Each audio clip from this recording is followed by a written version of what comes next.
కుంభరాశి వారికి ఏప్రిల్ నెల 2026 సంవత్సరంలో గోచర ఫలితాలు ఏ విధంగా ఉన్నాయో సశాస్త్రంగా తెలుసుకునే ప్రయత్నం చేద్దాము. ఇందులో కుంభరాశి వారికి జన్మంలోనే రాహువు, జన్మంలోనే బుధుడు ఒక 9 రోజులు, కుజుడు 2 రోజులు. ఈ 3 గ్రహాలు, బుధుడు 9 రోజులు, కుజుడు 2 రోజులు, రాహువు నెల. వీళ్ళు ఎవ్వరూ కూడా దుష్ట ప్రవర్తన వైపు, దుష్ట ఆలోచనల వైపు మళ్ళిస్తారే కానీ ఒక మంచి ఆలోచన, మంచి పని చేయాలి అనేటువంటి అంత మాత్రం చేత మీరు అయిపోతారని కాదండి. ఎందుకంటే జాతకరీత్యా అనేటటువంటిది ప్రధానమైనటువంటిది. అదే 100కి మనకి 75%, 100కి 75% మీకు మీ జీవితాన్ని, మన జీవితాన్ని సూచిస్తుంది. ఇది కేవలం 10% మాత్రమే, దశ అంటే 10% మాత్రమే. మిగతాది అంతా బ్రహ్మదేవుడు మాత్రమే చేయగలడు. అర్థమైంది కదండి. అందుచేత దేవుడు కేవలం ఇందు గురించి ఇది వినేసి కంగారు పడిపోక్కర్లేదు మీరు. ఇకపోతే ద్వితీయ స్థానంలో శని, రవి, కుజ, బుధ 4 గ్రహాలు ఉన్నాయి. ఇక్కడ ద్వితీయ స్థానంలో శని అన్నట్టయితే ఇది ఏలినాటి శని అంటే కుంభరాశి వారికి ద్వితీయ స్థానంలో ఉన్నారు కాబట్టి ధనానికి లోటు, మాటలో కఠినత్వం, తద్వారా కొంచెం అందరూ దూరం అవటం, అలాగే కుటుంబంలో కూడా ఆహ్లాదకరమైన పరిస్థితులు లేకపోవటం, నేత్ర వ్యాధులు ఉన్న వారికి కొంచెం ఇబ్బందికరమైన పరిస్థితులు కలగటం, ఇవన్నీ కూడా కుంభరాశి వారికి శని ప్రసాదిస్తూ ఉన్నాడు. ఇక 2వ స్థానంలో రవి యొక్క సంచారం 14 రోజులు. ఇప్పుడు మనం శని ఏదైతే అనుకున్నామో అవే ఫలితాలు ఆయన ఇస్తున్నారు. కుజుడు నెలంతా కూడా అంటే 2 రోజుల పాటు కుంభంలో ఉన్నాడు. ఇక 2వ స్థానంలోనే మిగతా 29 రోజులు ఉంటున్నారు, ఆయన కూడా అవే ఫలితాలు. ఇక బుధుడు నెలంతా కూడా ద్వితీయ స్థానంలో ఉన్నారు.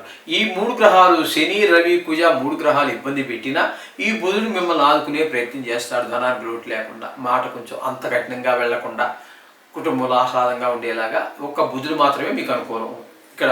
అంటే ఈ 2 రాశుల్లో కుంభంలో కానీ మీనంలో కానీ. ఇకపోతే తృతీయ స్థానం అయినటువంటి కుంభరాశికి తృతీయ స్థానం అయినటువంటి మేషంలో రవి ఒక 15 రోజులు మంచి అద్భుతమైన ఫలితాలు, అందరు సహాయ సహకారాలు అందిస్తాడు.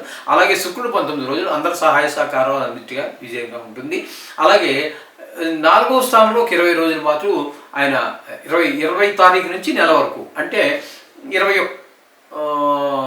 12 రోజుల పాటు మీకు మంచి ఫలితాలు ఇవ్వబోతూ ఉన్నారు. చతుర్థ స్థానంలో ఉండి అంటే విద్య, భూమి, గృహం ఇత్యాది విషయాల్లో, కొంచెం వాహనం ఇత్యాది విషయాల్లో మంచి జరిగేటట్టుగా శుక్ర భగవానుడు అనుగ్రహం ఉంటుంది. ఇకపోతే పంచమ స్థానంలో గురు సంచారం, పంచమ స్థానంలో గురు సంచారం కూడా చాలా మంచిదండి. అది పిల్లల్లో మన సంతానం యొక్క అభివృద్ధిని కాంక్షిస్తూ ఉంటుంది. చదువు బాగా చదువుతారు, మంచి మార్కులు తెచ్చుకుంటారు, మనకి పిల్లల్ని చూసి మనం గర్వపడేటట్టుగా ఉంటారు. అలాగే అవివాహితులకు వివాహం కుదరటం కానీ, వివాహం అయిపోవడం కానీ జరిగే అవకాశం ఉంటుంది. అలాగే వివాహం అయిన వారు ఉంటే వారిద్దరి మధ్యన అన్యోన్యత పెరుగుతుంది, చాలా సుఖ సంతోషాలతో ఉంటారు పెళ్ళి అయిపోయిన వారు. అలాగే 7వ స్థానంలో కేతువు, ఇది భార్యాభర్తల మధ్యన కొంత ఇబ్బందికరమైనటువంటి పరిస్థితులు కనిపిస్తూ ఉంటుంది. అలాగే భాగస్వామ్యంలో వ్యాపారం చేసే వాళ్ళు ఎవరైతే ఉన్నారో వారి మధ్యన కూడా చిన్నపాటి అభిప్రాయ భేదాలు వచ్చేటటువంటి అవకాశం కేతు వల్ల కూడా కలుగుతుంది.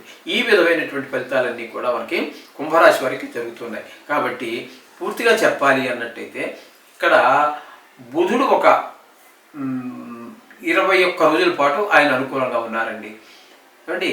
ఇకపోతే రవి పాక్షికంగా, శుక్రుడు పూర్తిగా, గురువు పూర్తిగా, 4 గ్రహాల యొక్క అనుగ్రహం బాగానే ఉంది, పర్వాలేదని చెప్పచ్చు.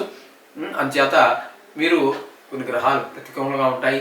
మీరు ఈ గ్రహాలు అనుకూలత ప్రతికూలత అనేది పక్కన పెట్టేయండి, రోజు చేయండి. అనుగ్రహం ఉన్నటువంటి గ్రహాలు మరింత శుభప్రదమైన ఫలితాలు ఇస్తాయి, ప్రతికూలంగా ఉన్నటువంటి గ్రహాలు కొంత శాంతిస్తాయి. ఇది గుర్తుపెట్టుకోండి. గ్రహాలు ఎన్ని ప్రతికూలంగా ఉన్నాయి, ఎన్ని అనుకూలంగా ఉన్నాయి అనేటటువంటి దాని గురించి అది మీరు లెక్క తీసేయండి. రోజు మాత్రం 9 గ్రహాలని ఒక భాగం మీ జీవితంలో ఒక భాగం చేసుకోండి, పూజలో ఒక భాగం చేసుకోండి. ఖచ్చితంగా మీకు శుభాలు చేకూరుతాయి. శుభం పూజ.